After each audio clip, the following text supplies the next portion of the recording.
श्री गुरुवे नमः। गुरुर्ब्रह्मा गुरुर्विष्णु गुरुर्देवो महेश्वरा। गुरुर्साक्षात् परब्रह्म तस्मै श्री गुरुवे नमः। ओम शांति शांति शांति। प्रणाम भगवान। श्री विचार सागर दर्पण स्वामी श्री मनोहरानंद जी महाराज का बहुत ही दिव्य ग्रंथ भगवान, जिसमें पेज नंबर 137 से ले रहा हूँ। पंचम तरंग चल रहा है हमारा, और शंका है जिज्ञासु की कि भगवान भोग्य पदार्थों को मात्रा से भोगने पर तो वे रोगों को उत्पन्न नहीं करते। तो गुरु जी उत्तर देते हैं, हे शिष्य, रोग का मतलब यहाँ पे दुख लिया हुआ है, केवल शारीरिक ही नहीं होते किंतु मानसिक भी होते हैं। जब भोग्य पदार्थ अप्राप्त होते हैं तो उनके प्राप्ति की इच्छा मन को सताती है। यह भी एक प्रकार का रोग अर्थात दुख है। जब पदार्थ मिल जाता है तब यह भोग्य जल्दी नष्ट ना हो, बहुत समय तक मेरे पास रहे, इस प्रकार का चिंता रूप दुख रहता है। और जब भोग्य पदार्थ नष्ट हो जाता है तभी सभी भोग्य पदार्थ क्षणिक होने के नाते नष्ट होते ही हैं। तो यहाँ पे कहते हैं कि वह भोग्य पदार्थ नष्ट हो जाता है तब तो उस भोगी को महान दुख होता है। इस प्रकार ये सब भोग्य पदार्थ सदा दुख रूप ही होते हैं, और हम भोग्य पदार्थों को मात्रा से थोड़े में, चाहे मात्रा से मतलब थोड़े में लें, थोड़े में भोगें, यह केवल मन की दलील मात्र है।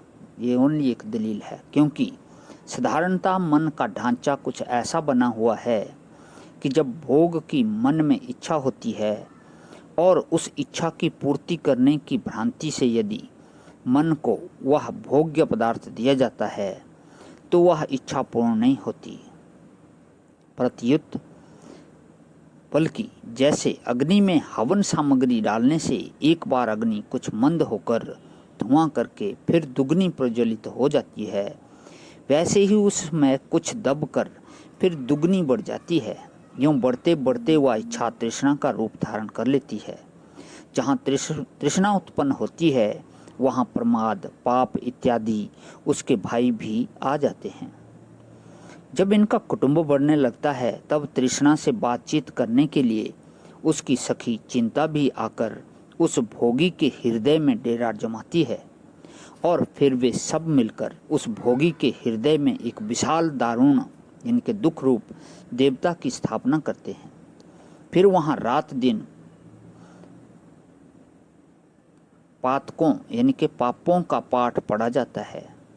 दूसरों को लूटने तथा दुख पहुंचाकर अपने को सुखी करने की भावनाओं के भजन गाए जाते हैं। मलिन अशुद्धिचार वहां अपना रौद्र रस पूर्ण विकराल नंगा नृत्य दिखाकर कुप्रवृत्तियों को जो दर्शक हैं उत्तेजित करते हैं। इस प्रकार उस भोगी के हृदय में कलयुग का पूर्ण अधिकार हो जाता है, और भोगी यदि आरंभ में ही अपनी इच्छाओं पर संतोष का जल छिड़क देता है तो धीरे धीरे वह भोग्य पदार्थों को भोगने की इच्छा रूप अग्नि शांत हो जाती है। क्योंकि हम देखते हैं कि जितना हम भोग्यों से दूर रहते हैं उतनी ही उनकी इच्छा कम होती है, और जितना हम भोग्यों के समीप रहते हैं यानी कि उनको भोगते हैं उतनी वह इच्छा अग्नि बढ़कर अंत में दुख देती है। इसलिए इन विषय भोगों का परिणाम अंत में दुख रूप माना जाता है। तो यहाँ पे हमारे भगवान 3 चल रहे थे, 3 प्रकार के परिणाम दुख, ताप दुख, संस्कार दुख इनकी। तो ये पहला यहाँ समाप्त होता है परिणाम दुख। इसके बाद चलेगा ताप दुख, इसको कर लेता हूँ भगवान। ओम शांति शांति शांति। प्रणाम भगवान।